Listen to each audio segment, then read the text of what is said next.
Good afternoon, everybody. This is April 8th in the garage garden, and this is just going to be an update on my tomato plants. As you can see, some of them are doing quite well.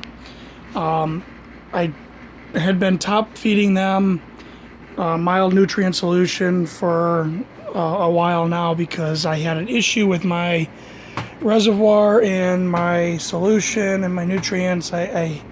I think my city water caused too much calcium buildup on everything. It just didn't go very well. I had cleaned everything out. I think in my last video I discussed how I had to clean all that out.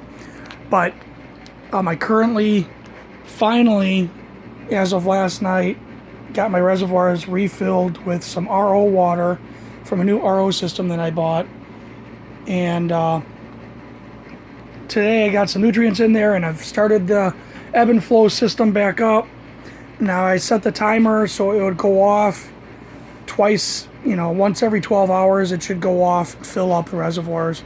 And just from top feeding, I've seen a huge improvement in these plants. You can see, the tops of these things are looking better, except for these two super tasty tomatoes. For some reason the leaves seem to be curling up on these two, but you look at the red cherry tomatoes, large, and the leaves look awesome up here. The ones back there, the yellow pear tomatoes are looking better. They were, pretty bad. But it's just these super tasty tomatoes that the leaves seem to be curling up on still. I'm not sure if they're just looking for more water or what, but I was top feeding them about twice a day.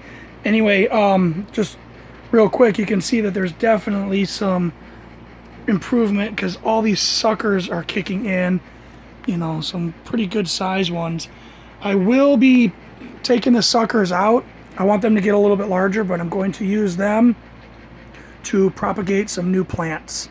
So, anyways, that's it. I'm only running a nutrient. I'm doing about half of what the nutrients call for, and I'm using the hydroponic flower or grow series from General Hydroponics, the Bloom series.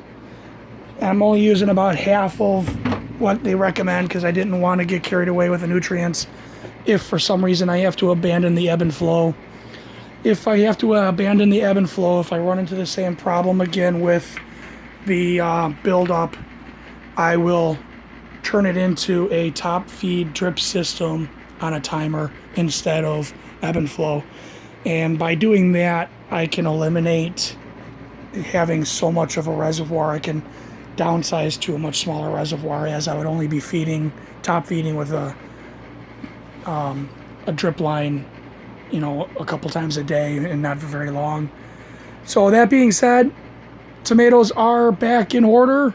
I did not lose them. They may not look the greatest, but there is much improvement.